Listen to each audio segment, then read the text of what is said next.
5 tentou te enrolar tanto que ficou errada, né? Ele fala assim, ó, depreende-se, já expliquei, vou explicar mais uma vez o que significa depreender, tá?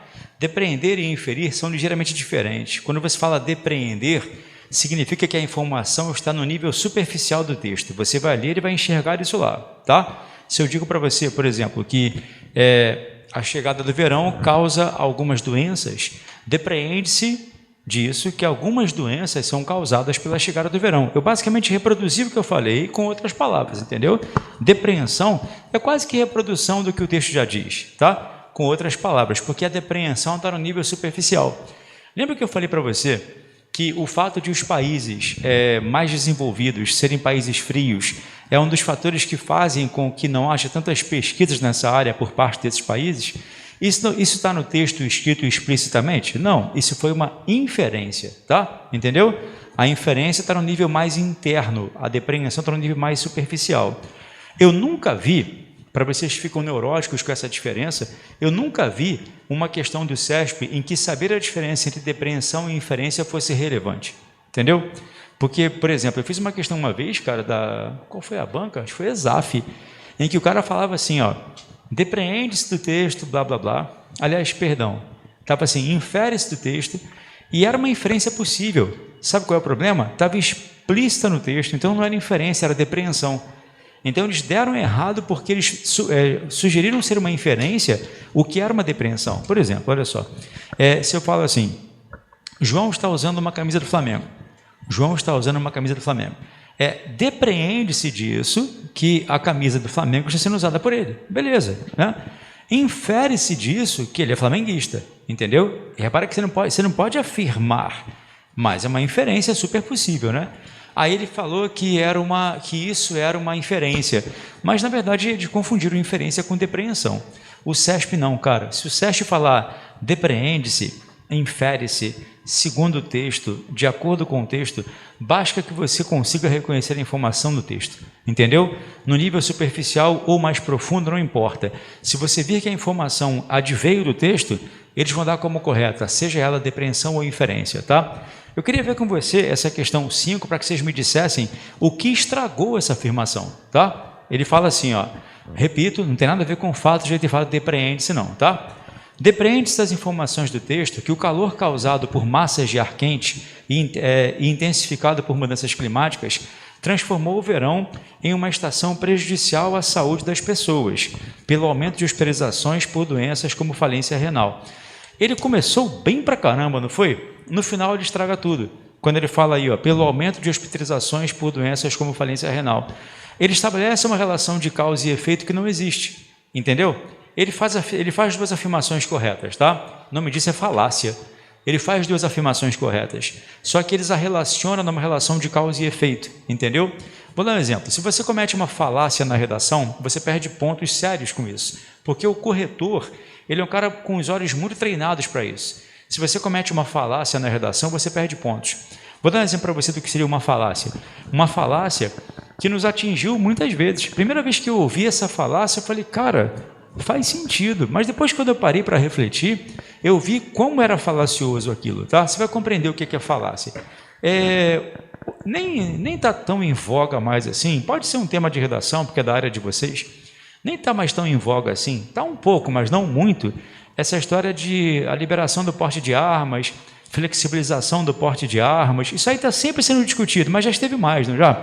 Há uns 4 anos, mais ou menos, havia uma discussão maior com relação a isso aí. E aí, à época, o pessoal que é favorável à flexibilização do porte de armas usava uma falácia que me atingiu. Eu falei, cara, faz um pouco de sentido. Mas quando eu parei para refletir, eu vi que era uma falácia, eu vi que era uma bobagem. A falácia a que nós fomos submetidos à época dizia o seguinte, olha que interessante, tá? As duas afirmações que eu vou falar para vocês são verdadeiras. As duas são verdadeiras. A falácia foi a seguinte, eles falaram o seguinte, ó, eles usaram como exemplo o Texas, né? O Texas nos Estados Unidos. Eles disseram que o porte de armas no Texas, ele é muito mais flexível do que aqui, é super flexível. Até falei com vocês, assistam aquele documentário Tiros e Columbine, você descobre, por exemplo, que no Texas, eu não sei se ainda está assim, tá? Se você abre uma conta no banco, você ganha uma escopeta. Eles dão para você uma escopeta de presente. Lá, se você quiser chegar a uma loja como a C&A, você compra armas, você compra munição, compra tudo lá. O porte é super flexível. Muitas pessoas podem portar armas lá. Você pode andar com 38, numa boa na rua lá, tranquilo. Isso é verdade, tá? Isso é um dado. E aí, olha só, vem a parte interessante, tá? A parte interessante, e aí vem a falácia, é a seguinte: os índices de violência no Texas são baixíssimos, cara. Os índices de violência no Texas são baixíssimos. A criminalidade no Texas é muito pequena, entendeu? Aí vem a falácia. A falácia é fazer você acreditar que uma coisa tem a ver com a outra. Entendeu? A falácia é fazer você acreditar que uma coisa tem a ver com a outra. A falácia é fazer você acreditar que a criminalidade é baixa porque o porte de armas é flexível. Entendeu a falácia nisso aí? O que eu quero dizer é o seguinte: se eles hoje dissessem assim, ó, a partir de hoje ninguém mais vai ter arma no Texas, hein? Ninguém mais vai ter armas aqui, é proibido. E quem tem que devolver. Sabe o que aconteceu com a criminalidade lá? Nada. Não ia acontecer nada. Ela ia continuar sendo baixa. Porque a criminalidade baixa lá se deve ao fato de a educação ser melhor, de a polícia ser mais bem preparada, ser mais bem paga, de não haver tanta desigualdade social, de as pessoas terem mais emprego e tudo mais, entendeu? Entendeu qual é a falácia? A falácia é fazer você acreditar que a criminalidade é baixa porque o porte de armas é liberado, entendeu? É interessante, o cara pega duas afirmações corretas e as relaciona numa relação de causa e efeito falsa. Vou te dar um exemplo mais idiota, tá? 30 pessoas morreram de câncer no mês passado. Descobriu-se que essas 30 pessoas bebiam água. Ahá, beber água dá câncer. Você entendeu qual é a questão? Isso é falácia. Você pega duas afirmações corretas e as associa como se houvesse uma relação de causa e efeito entre elas. Aí o que acontece? Vai que você use essa falácia na sua redação. O cara te dá um zerão, entendeu? Se ele percebe que você usou um raciocínio falacioso lá, ao qual você se rende por má informação às vezes, você pode, né? Então, preste atenção. Se cair na prova uma questão de flexibilização do porte de armas, você pode defender? Claro que pode. Pode, sem problemas. Mas não use esse argumento. Porque senão você vai ter problemas. Porque você vai estar usando um recurso falacioso, entendeu? E pior, hein? Sem saber. Está usando uma falácia na qual você acreditou e acabou reproduzindo sem saber. Entendeu? Não há esse tipo de relação. Não é mais ou menos violento por isso. É falácia. Aqui ele faz uma faláciazinha. Diga. No final ele fala que o calor causado, preste atenção, tá? Ele fala que o calor transformou o verão em uma estação prejudicial à saúde, beleza? Sabe por quê? Por causa do aumento de hospitalizações por doenças como falência renal. Você entendeu? Ele bota no final uma causa que não tem nada a ver com o problema. Ele fala que isso é causa. Ele fala que o verão se tornou uma estação que causa muitas doenças por causa do aumento de hospitalizações de doenças como falência renal. Entendeu? Ele estabelece uma relação de causa e efeito que não faz sentido aí. Entendeu? No final ele bota uma afirmação. Vamos lá, para que serve essa afirmação final aí? Pelo aumento de hospitalizações por doenças como falência renal. Esse pelo aumento aí significa por causa do aumento. Então fala para mim, olha para cá, presta atenção. Você acha que o verão passou a ser uma estação problemática porque houve aumento nas hospitalizações por doenças como falência renal? Não. Entendeu? O que tem a ver uma coisa com a outra? Nada. Então ele faz duas afirmações corretas, só que ele as relaciona numa relação de causa e efeito inexistente. Entendeu? É como se eu dissesse para você, ó, o Brasil atinge a cada dia números mais expressivos de mortes por causa da Covid. Entendeu? Aí ele vai e fala assim, ó, o desemprego cresce em nosso país em decorrência do lockdown. Aí ele vai e relaciona, ele fala o seguinte, ó, o número de mortes está subindo por causa do desemprego. Não, cara. Você entendeu que não há sentido? O número de mortes pela Covid não sobe por causa do desemprego. Você pode falar o contrário, mas agora estabelecer uma relação de causa e efeito, e o problema é que ele pega duas afirmações corretas e as relaciona numa relação de causa e efeito.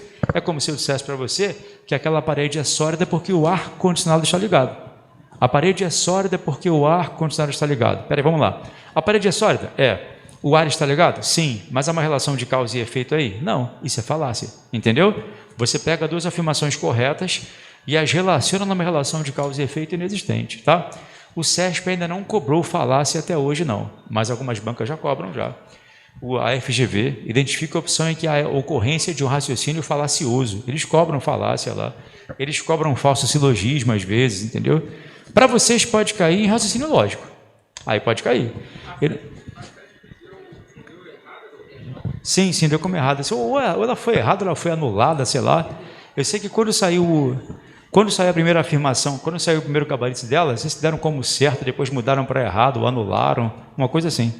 Depois você vê lá no que concursos. Mas é o gabarito certo, cara? Você tem que ver o gabarito da banca todinha depois. Essa questão ela saiu 2 vezes. Ela saiu como gabarito primeiro, deram como certo. Aí depois o gabarito definitivo deu como errado, anularam a questão. Eu fiz essa questão ontem com os meus alunos. Eles disseram, no primeiro gabarito que sai, o gabarito, como é que chama? Preliminar, deram como certo, depois anularam a questão. E aí, para explicar para os alunos ontem por que ela deve ter sido anulada, eu falei isso, que a relação de causa e efeito aí que está estranha, entendeu? Eles deram uma relação de causa e efeito equivocada aí, tá? Vamos a 6, pessoal. Mantém-se a correção gramatical e o sentido original do texto ao se substituir a por existe. Pessoal, o verbo haver e o verbo existir podem ser sinônimos? Podem, em vários casos, né? Só que aí o colega teve uma percepção que eu achei interessante. Trocar o verbo haver pelo verbo existir é possível? Cara, em um monte de casos. Nesta sala há ótimos alunos, nesta sala existem ótimos alunos, sem problemas. Em meu coração existe uma mágoa, em meu coração há uma mágoa, ou seja, há uma relação aí óbvia de sentido. Só que observa, quando eu olhei para a questão 6, eu falei, ele propôs a troca do verbo há no singular pelo existe também no singular, não é isso? Essa afirmação só vai estar certa se você voltar à linha 17 e o que existe também estiver no singular. Se estiver no plural, a afirmação está errada, entendeu? Então você tem que voltar ao texto, lá na linha 17, procurar o que há, e se o que há estiver no singular, a afirmação estará correta. Se o que há estiver no plural, a afirmação vai estar errada, tá legal? Volta lá na linha 17, como é que está na linha 17? Lá no Brasil não há o quê? Estudos. Estudos não está no plural? Então a afirmação está errada. Porque tinha que ser o quê? Existem no plural, tá? Existem no plural. Sabe que há pessoas que entendem isso errado pra caramba, né? Quando fala que o verbo haver igual a existir não tem plural, há pessoas que acham que o haver e o existir não tem plural. Não, errado é isto aqui, olha só.